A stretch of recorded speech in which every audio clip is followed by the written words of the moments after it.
Aku tak setuju kau pergi ke dokter Jawa itu. Ia macam tukang sihir. Lama-lama kita jadi so Jawa semua. Ah sudah, kita ke Bapak Tibo saja. Jelas ia suku kita. Anak kau ini sudah mau lahir. Jangan so pikir Jawa atau Papua. Sekarang panggil itu dokter. Ah, kau saja yang panggil. Kau kan yang mau melahirkan.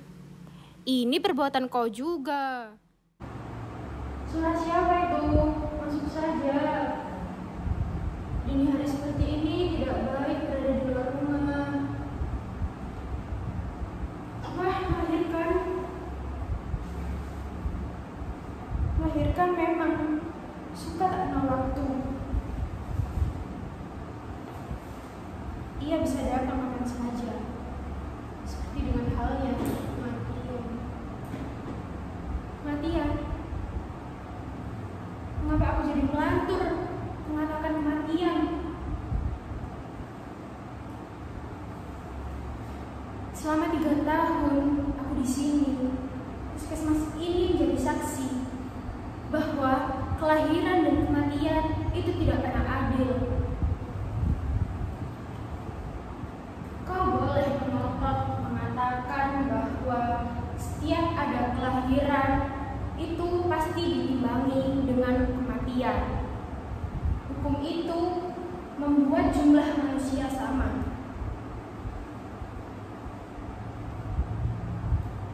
Tetapi pendapat itu harus cepat-cepat dikoreksi. Sekarang lihat saja di kotamu. Semakin lama pemukiman penduduk menelan wilayah sawah milik para petani.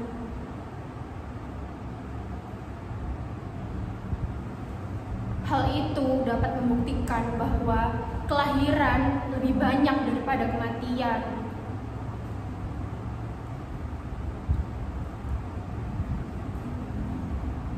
Apa sudah setuju? Harus setuju. Jika tidak, aku tidak akan melanjutkan dengan ini.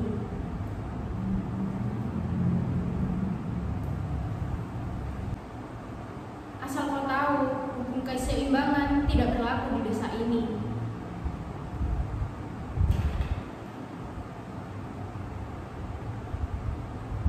Aku sebagai orang Jawa yang mewarisi ajaran harmoni dari para tetua,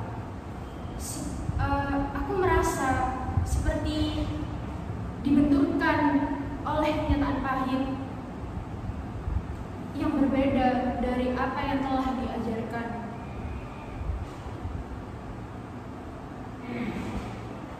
Aku tahu, terkadang aku merasa gagal menjadi seorang dokter.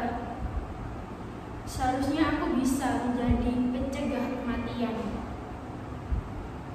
Aku tahu aku bukan malaikat, tetapi kegagalan demi kegagalan membuatku ingin meninggalkan profesi ini.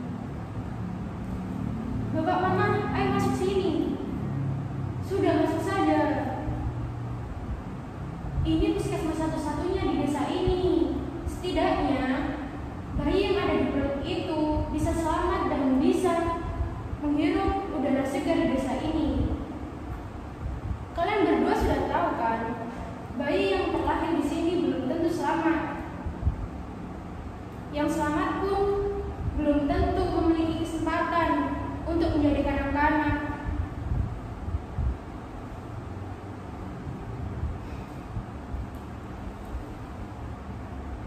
Kau tahu, sejak seminggu yang lalu sudah ada 61 anak yang meninggal di desa ini. Bapak Presiden sudah menetapkan kasus ini menjadi kasus gizi buruk terburuk sepanjang sejarah modern ini.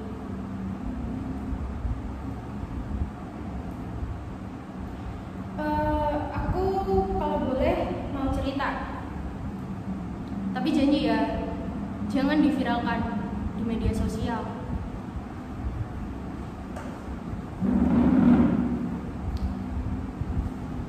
Jadi seperti ini. Dulu, desa ini pernah kehabisan beras. Kami harus mengambil beras dari kota kabupaten menaiki perahu, di mana memakan waktu selama 2 hari.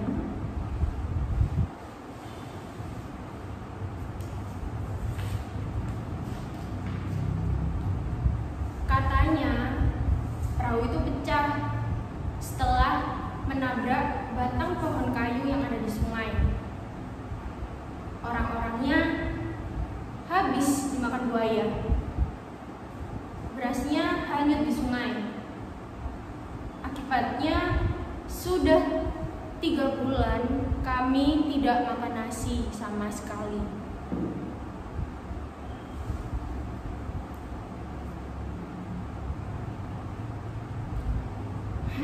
Dan anehnya, mereka semua datang beramai-ramai ke puskesmas di Sanjaya.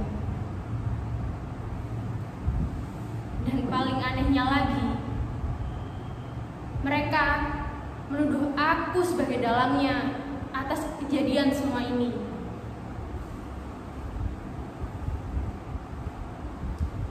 Yang paling aku ingat pada saat itu, Bapak Tibo sebagai ketua suku berbicara paling keras kepadaku seperti ini. Kami ini cuma orang primitif, jangan kau permainkan. Kami juga ingin makan beras sama seperti orang Jawa. Kami juga ingin modern sama seperti kau. Tolong bawakan kami beras. Atau minta saja sana ke presiden untuk utus orang-orang Jawa membawakan beras.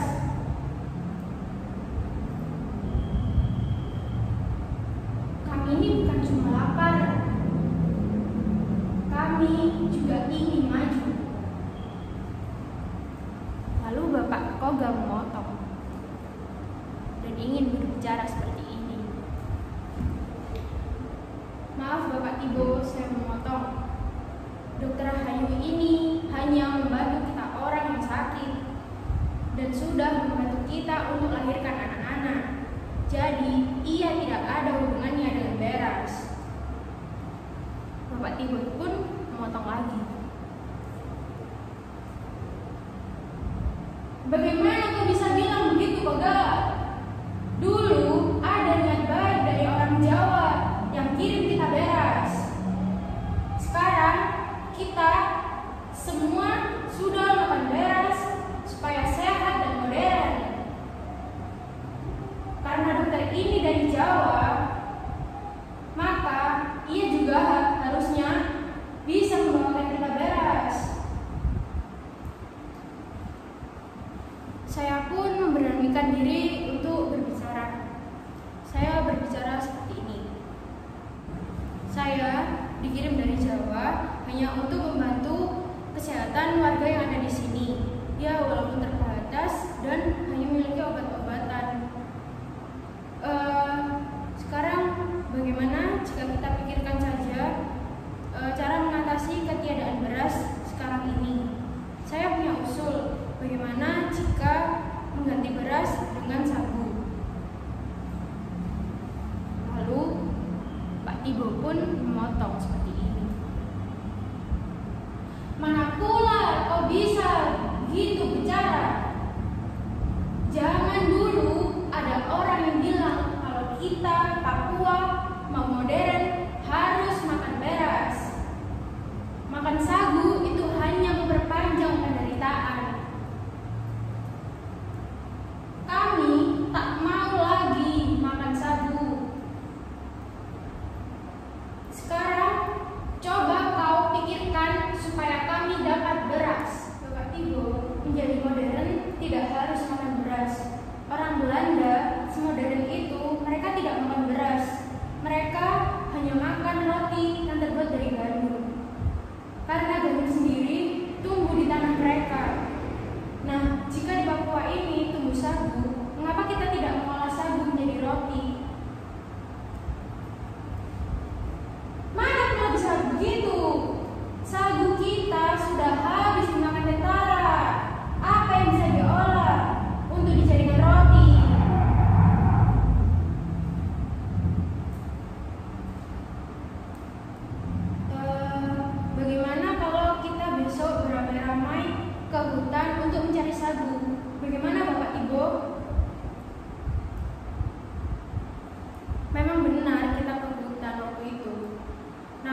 dan tidak menemukan sagu sedikit pun.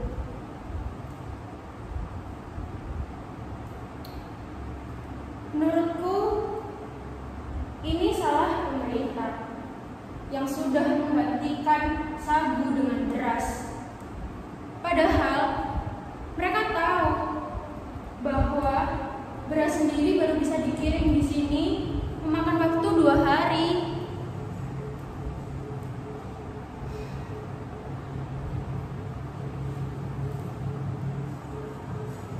Terkadang aku merasa gagal menjadi seseorang dokter yang jauh-jauh dikirim dari Pulau Jawa ke kedalaman Papua.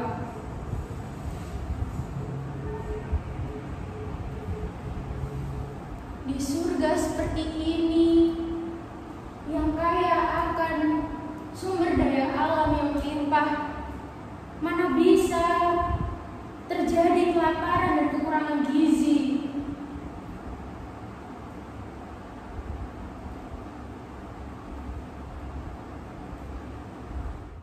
Hingga pada suatu hari, puskesmas ini didatangi oleh salah satu transmigran dari Bali yang ia tinggal tak jauh dari sini.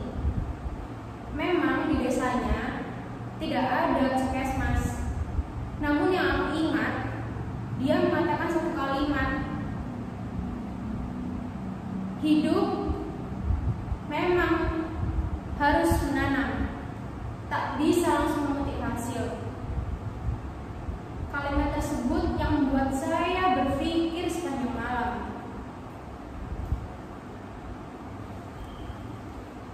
Dan pada suatu hari, Bapak Tibo memberiku hipere. Aku kaget sekaget-kagetnya.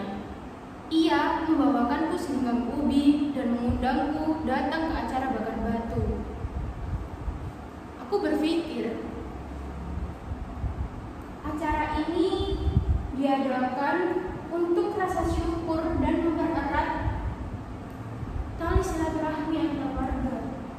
Apa mungkin hal istimewa telah terjadi?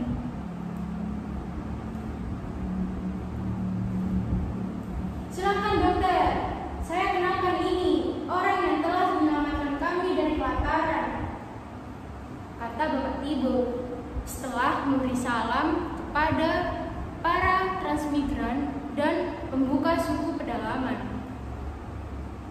Aku pun bertanya seperti ini, jadi Bapak yang sudah membawa hipere kamu ini, lalu ada seseorang yang berpakaian seperti kepala suku dan dia hanya berkata seperti ini, kami semua menanam ini di tanah Papua, jelas